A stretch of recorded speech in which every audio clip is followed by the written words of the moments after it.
আবারও ভয়াবহ হামলার শিকার হল ইসরায়েল। এবারের হামলা একেবারে জেরুজালেম শহরের কেন্দ্রে ঘটানো হয়েছে। ইসরায়েলি বাহিনী জানিয়েছে হামলাকারীর নাম হাতেম আবু ইজমে। তিনি ভিড়ের উপরে গাড়ি তুলে দেন। এতে মোট 7 জন হতাহত হয়। এরপরে ইসরায়েল জুড়ে তীব্র আতঙ্ক ছড়িয়ে পড়েছে। মানুষজন বাড়ি থেকে বের হতেও ভয় পাচ্ছে। আহতদের মধ্যে একজন 70 বছর বয়সী ব্যক্তির অবস্থা মারাত্মক সংকটাপন্ন। এছাড়াও 30 বছর বয়সী এক মহিলা ঝুঁকিতে রয়েছেন। আহত বাকিদের মধ্যে আর কারো জীবনের সংকট নেই। তবে সরাসরি গাড়ি চাপা ছাড়াও কেবল আতঙ্কে একজন অজ্ঞান হয়ে যায়।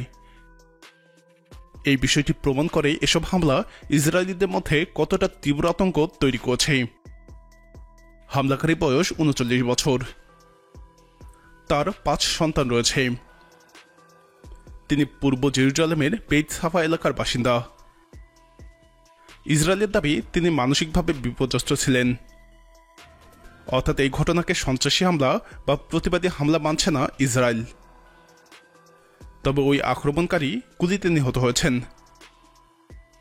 প্রত্যক্ষদর্শীরা জানান, ঘটনাস্থলে পৌঁছানো মাত্রই হামলাকারী তার গাড়ির গতি বাড়িয়ে দেয় এবং ভিড়ের মধ্যে প্রবেশ করে।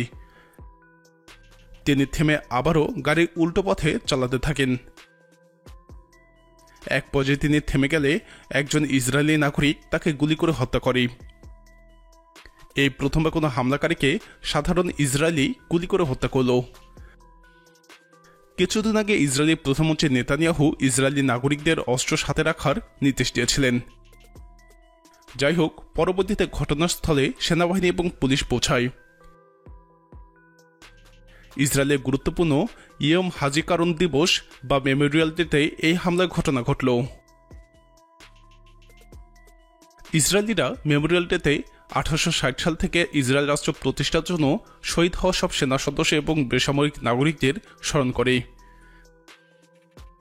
এবছর 24শে এপ্রিল সন্ধ্যা থেকে 25শে এপ্রিল সন্ধ্যা পর্যন্ত মেমোরিয়াল ডে পালন করা হবে।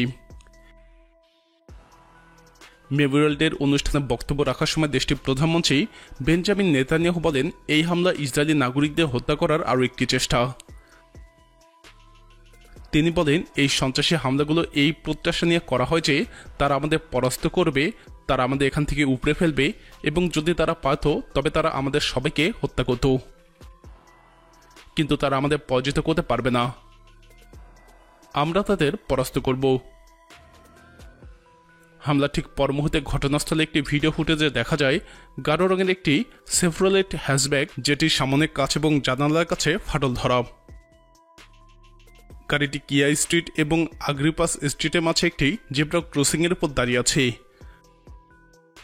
গাঢ় নীল রঙের টি শার্ট এবং কালো জিন্স পরা এক ব্যক্তিকে বেন্টের উপরে ঢলে পড়তে দেখা যাচ্ছে।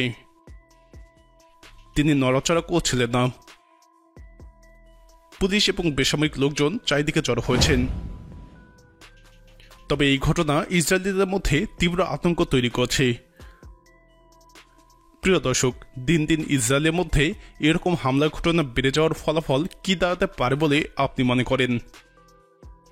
আপনার মতামত কমেন্টে জানান।